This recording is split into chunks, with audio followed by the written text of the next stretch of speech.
parents, I think it's important to, if they don't have a business background, is to take them through the idea of brainstorming and finding the idea formation really. Does the idea that they want to conceive as a business, does it have a merit to, does it stand the litmus test of being a business idea? Is there a market for that product? At what price will the product sell? Who will be the target audience? What is the capital involved in setting up that business venture? How much of effort, time is required? What is the scale of operation that you want to begin with? What's the number of years that it will take before it will break even?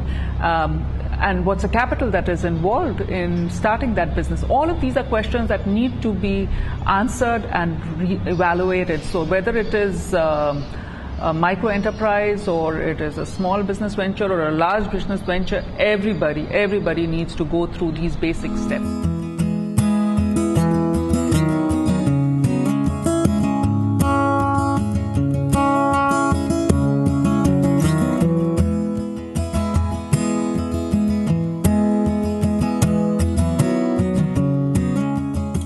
Why do we get to start your own business? It's called a micro enterprise. Why are we doing that? For money. For money. Because what happened with the school transition plan?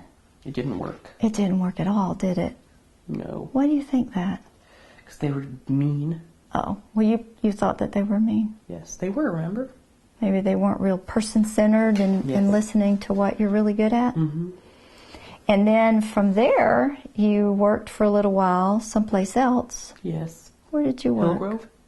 Well, you worked at Hillgrove, but there was the library. The Kemp. Mm-hmm. What happened at the Kemp Library? I always got corrected. Yeah, you didn't. That didn't work for you, did it? No. So we just kept hitting roadblocks about what we were going to do. Because what is your hope and dream as an adult? Do you want to always stay with mom? No. No. That was quick. What is it that you want to, in 10 years, what do you see yourself being? Are you living with mom and mom's paying your bills? No. I'm living by myself. You're living by yourself. And how can you do that? You'll need money. Yes, money. And how do you get money? Work. You work. So when the school transition plan didn't work, and then this volunteer position at Kemp didn't work out, we decided to talk to Julian Grable about a micro enterprise. Yes. And what do we hope to accomplish with that? Are you going to be working for someone else? Yes. No. Artie Chagall is helping us come up with a plan for you to work for yourself. Yes. And what is it that you're going to be doing? Pet sitting. Pet sitting. That's exciting. Ryan has that purity about him that animals are attracted to and feel safe with. Part of this story is because of some of the roadblocks we've hit and coming to this place now. And some of those roadblocks are the people supporting Ryan to take the next steps into adulthood. There seems to be, blinders on to his ability to be, or he will be, an independent, tax-paying Georgia citizen. And it just, there's a philosophy around the people that were supporting him then that he needed to be taken care of. So we've had I think a good initial meeting right before the holidays. We sat down with several different individuals and started really assigning tasks to different individuals on the team. And I think the most important, the first hurdle was Ryan mom feeling that it's time to kind of let go of the reins and allow Ryan to start the business.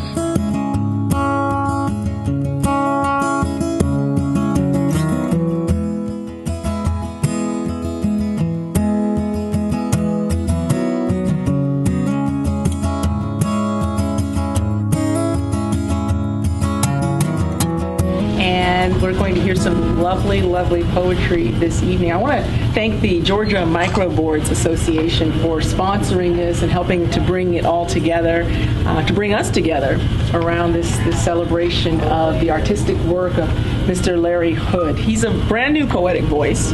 Many people who have even known him for some time had no idea that he was expressing himself in this way. Still standing.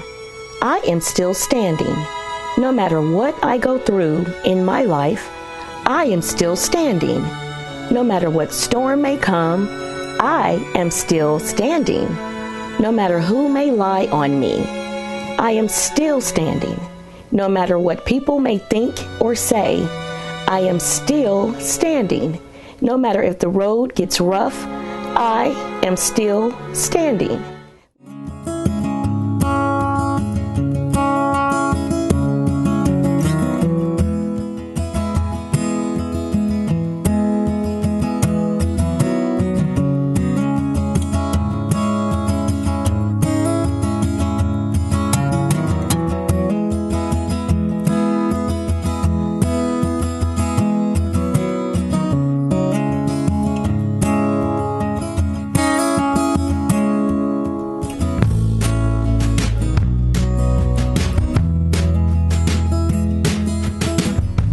Working with Peter, and he was frustrated with the transition plan that the school had come up with, and he definitely didn't want to spend all his life working at Walmart because that was not what was exciting to him. And we did a person-centered planning for him and found out that, hey, Peter has many strengths, and one of the strengths is that he is an artist. In fact, he's a compulsive artist. He is all the time drawing, sketching. He communicates through his art. He's at his best when he is drawing, and but he was not seen as an artist. His art was not recognized. Okay, I think since we met is GCDD first. Miss Dottie is find out is he's talented. What is we have to focus to him. So I knew Peter loves drawing. That's why Miss Dottie is try to find out is for a spread for Peter. So he invited Decatur Festival. So we joining over there, displayed Peter's art. Is my daughters have to explain about Peter and Peter's drawing. So we still find out is what is good for Peter. So we tried. They gave to the idea. Okay, how about is making card by Peter's art? Here's pictures of the flowers making a card. Together switching at Disneyland, California, giving. And do you know what is that? The cow is colorful. It's given to the California is. Yeah. And these are the jumping frog. Amazing. Yeah. He's flying on an eagle. It's from the Fox and the Hound. Just for one day, he just drawing like more detail, and yeah, it's amazing, you know. So now what we just putting him to, he have a ability for art. So we just spent time and something chance give him that art class or something. We just more focused for that. But when the person-centered planning, we discovered that he's an artist. He started taking more interest in his work. He became more independent. He became more proud. His family became more proud of him. He started getting assignments from outside his family to do some murals for the church or a drawing for some corporate logo for an organization, and he started calling himself an artist. More importantly, now when he would draw or at a meeting, he would started signing and penning his name at the bottom of the drawing, and he would give it to the person that he wanted to give to. And I think all of us, at least I have collected many of his drawings, and with the hope that one day he'll become a very successful artist, and I'll be making a lot of money out of selling those pieces of art that he has given me. He wants to go to college, and the whole idea was that there is no college funds and money for him to go to college. And we said, okay, fine, let's see what we can do and let's start a business. And we decided to turn his pieces of art into cards. And this was in April last year. We took 2 of his art pieces, turned them into cards, got a good printer, printed around 2,000 cards at a very economical rate, priced it at a reasonable rate, and put up a Facebook page, and within 1 month we sold all those 2,000 cards. That was a huge motivation to all of us, and we said, hey, there is a potential in this boy. His card was loved actually by lots of people, and I was in the process of setting up this micro enterprises business, and I would take his cards around, and I remember showing it to Terry Blum, who is the dean of Georgia Tech Business School, and she was floored. She says, this is innovation, in her words. She called it that. This is innovation. This is so beautiful. And she ordered, I think it was 400 or 500 cards on the spot to give out to her circle of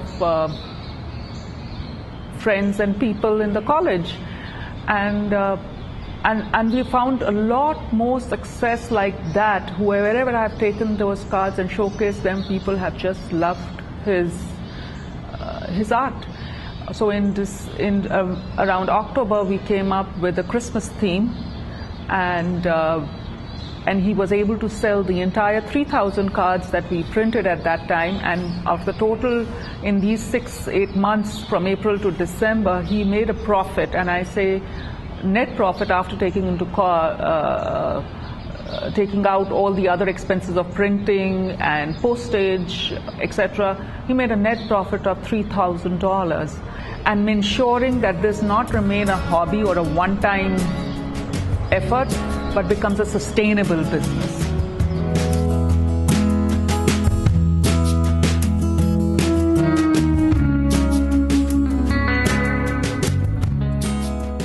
I think, in my opinion, the key to any successful business venture is relationships. If you read any managements or talk to any management gurus, they'll tell you it is the art of winning and keeping customers. And the art of winning and keeping customers really depends upon relationships. Unfortunately, really, the folks with disabilities are the people who are more isolated and marginalized in our community. They are the ones who do not have a network of friends. And then we ask them to go out into this world and find a job, start a business, and be successful. How is that possible when their peers they don't know their peers? So even when we have micro boards, what are they doing? They are helping the individual with that disability, the focus person, build up those relationships in their community. My micro board is to achieve maybe some social things or some other activities, but a micro enterprise and having a micro board around it with the business focus is worth exploring.